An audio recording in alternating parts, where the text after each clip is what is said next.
Hello बच्चों, कैसे हैं आप सब। हाँ, मस्ती हो रही है, बहुत अच्छी बात है। बच्चों को तो मस्ती करनी ही चाहिए, क्योंकि बच्चों जानते हैं जिस तरह से बच्चों के लिए पढ़ाई ज़रूरी है, मस्ती भी ज़रूरी है। लेकिन अब बहुत मस्ती हो गई। अब हम लोग क्या करने वाले हैं, आज हम लोग फिर क्लास 1 की गणित पुस्तक पढ़ेंगे। तो सब आप तैयार हो जाइए, अपनी अपनी पुस्तक में पेज नंबर 10 निकालिए। बच्चों, ये है पास और दूर। इससे पहले की वीडियो में मैंने ये पाठ पढ़ाया है, पास और दूर। इसी से संबंधित कुछ प्रश्न यहाँ दिए गए हैं, उस पर हम लोग आज चर्चा करेंगे। बच्चों, यहाँ चित्र में देखिए तो क्या क्या है। ये है मैडम जी यानी शिक्षिका। और ये दीवारों पर क्या लगी हुई है, ये दीवारों पर तस्वीरें टंगी हुई हैं। और बच्चों ये क्या है, देखो बच्चों, ये है भारत का नक्शा, है ना। ये ब्लैक बोर्ड है, इस पर लिखा हुआ मैथ्स, मैथ्स यानी गणित। ये टेबल है, कुर्सी है, टूल है ना। टूल को स्टूल भी कहते हैं। और ये शिक्षिका दीदी हैं, मैडम जी हैं। यहाँ बच्चे हैं, लड़के लड़कियाँ सभी एक साथ बैठ करके पटिया पर बैठे हुए हैं और पढ़ रहे हैं। और सामने में इनके बस्ते रखे हुए हैं, है ना। और बच्चों, अब हम लोग इसमें देखेंगे कि कौन बच्चा किसके पास में है, कौन बच्चा शिक्षिका जी के पास में है, कौन शिक्षिका जी से दूर है। तो पास और दूर हम लोग पढ़ेंगे। बच्चों, इससे पहले की वीडियो में मैंने पाठ पास और दूर ये पढ़ाया है ना। पाठ का शीर्षक है पास और दूर। आज उसी से संबंधित प्रश्न यहाँ पे जो दिए गए हैं, हम लोग उसको हल करेंगे, ठीक है। बहुत आसान है और मज़ेदार भी है। ये क्या लिखा हुआ है, शिक्षिका के सबसे पास वाले बच्चे पर घेरा बनाइए। बच्चों, कितना आसान है ना ये। यहाँ देखिए, ये शिक्षिका जी खड़ी हैं। अब बच्चों देखो तो ये बच्चा पास में है शिक्षिका जी के, कि ये है कि ये है कि ये है। पास मतलब सबसे नज़दीक में जो है, तो ये बच्चा सबसे नज़दीक में है। मैंने इस पर पहले से ही गोल घेरा लगा दिया है। आप सब अपनी अपनी पुस्तक खोलें और पेज नंबर 10 में निकालिए और यहाँ पे सब गोल घेरा लगाइए, क्योंकि प्रश्न में कहा गया है कि शिक्षिका के सबसे पास वाले बच्चे पर घेरा लगाना है। तो शिक्षिका जी के सबसे पास में तो यही बच्चा है, तो इस पर गोल घेरा लगा दीजिए। बहुत अच्छा। स्टूल के सबसे पास वाले बस्ते पर घेरा लगाइए। बच्चों, स्टूल कहाँ पे है, इसमें देखिए, मैंने शुरू में बताया था ना, ये है स्टूल। अब देखिए, बस्ते तो यहाँ बहुत सारे हैं। ये भी बस्ता है, ये भी बस्ता है, ये भी बस्ता है ना।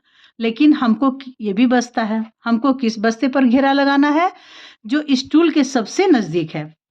तो बच्चों, स्टूल के सबसे नज़दीक में कौन सा बस्ता है, ये बस्ता है ग्रीन वाला। तो हम लोग इसको घेरा लगाएंगे। मैंने इसे भी पहले घेर दिया है, आप अपनी अपनी पुस्तक में इसे गोल घेरा ऐसे लगाएं। अच्छा, अगला प्रश्न क्या है बच्चों, आपके सबसे दूर बैठे बच्चे का नाम बताइए। तो बच्चों, आप क्लास में भी बैठे हैं ना। अब ये बताइए कि आपसे बगल में या आपसे सबसे दूर कौन बच्चा है। तो सबसे दूर में आपके सबसे दूर कौन बच्चा बैठा है, आप देखिए। आप यदि उसका नाम जानते हैं तो अपनी कॉपी में उसका नाम लिखिए, ठीक। आपके सबसे नज़दीक बैठे बच्चे को छू कर बताइए। और आपके अगल बगल जो बैठे हैं या सामने या पीछे जो बच्चे बैठे हैं, वो आपके पास में हो गए। तो पास में है तो सब यानी नज़दीक में है। तो उनमें भी सबसे नज़दीक कौन है, जो आपसे सबसे करीब में है, उस पर आप उसको छूइए और बताइए कि ये मेरे सबसे नज़दीक है, ठीक है बच्चों। अब मैं यहाँ इन लोगों से बता रही हूँ, तो आप तो इनका नाम जानते नहीं है, फिर कैसे बताएंगे। तो हम लोग एक एक नाम सोचते हैं। जैसे ये हो गई रेनू, ये हो गई बीणा, ये हो गया अमित और ये हो गया सुमित, ठीक है। हम लोग चारों दोस्तों पर हम लोग बात करेंगे, ठीक है। अब बच्चों बताओ, जैसे हम नाम मैं यहाँ लिख देती हूँ, ये है रेनू, रेनू।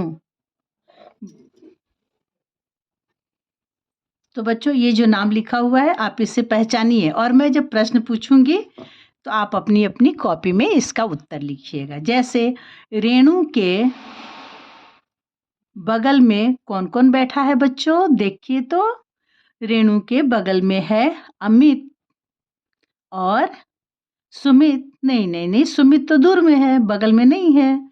रेणु के बगल में अमित और इस बगल में वीणा, ये दोनों बगल में है। अब बच्चों ये बताओ कि रेणु के सबसे नजदीक में कौन है? सबसे नजदीक में है वीणा। तो आप अपनी कॉपी में लिखिएगा कि रेणु के सबसे नजदीक में वीणा बैठी है। और रेणु के रेणु से दूर में कौन है इस लाइन में? तो इस लाइन में रेणु से दूर में बैठा है सुमित। इसी तरह से आप इन बच्चों का भी नाम लिख करके अपनी कॉपी में बना सकते हैं, है ना। और बच्चों रेणु के सामने में कौन कौन बैठा हुआ है? तो रेणु के सामने ये सब बच्चे बैठे हुए हैं, ये सब सामने में ही है। ये नजदीक में है और ये दूर में है। तो पास और दूर, नजदीक और दूर, ये समझ गए ना आप? ठीक है बच्चों। और आप अगर मेरा और वीडियो देखना चाहते हैं गणित का और गणित सीखना चाहते हैं तो आप मेरे चैनल को सब्सक्राइब करिए। मैं इसका 10 पेज तक 9 पेज तक पहले पढ़ा चुकी हूँ, आज मैं 10वां पेज पढ़ाई, फिर मैं आगे पढ़ाऊँगी। तो आप चाहते हैं कि मुझसे पढ़ें, आपको अच्छा लग रहा है तो आप मेरे चैनल को सब्सक्राइब कीजिए, लाइक कीजिए और कमेंट कीजिए, पूछिए उसमें कि आपको और क्या पढ़ना है, मुझे बताइए। फिर अगला वीडियो में मैं ये सब बातें आपको बताऊँगी। बाय बच्चों।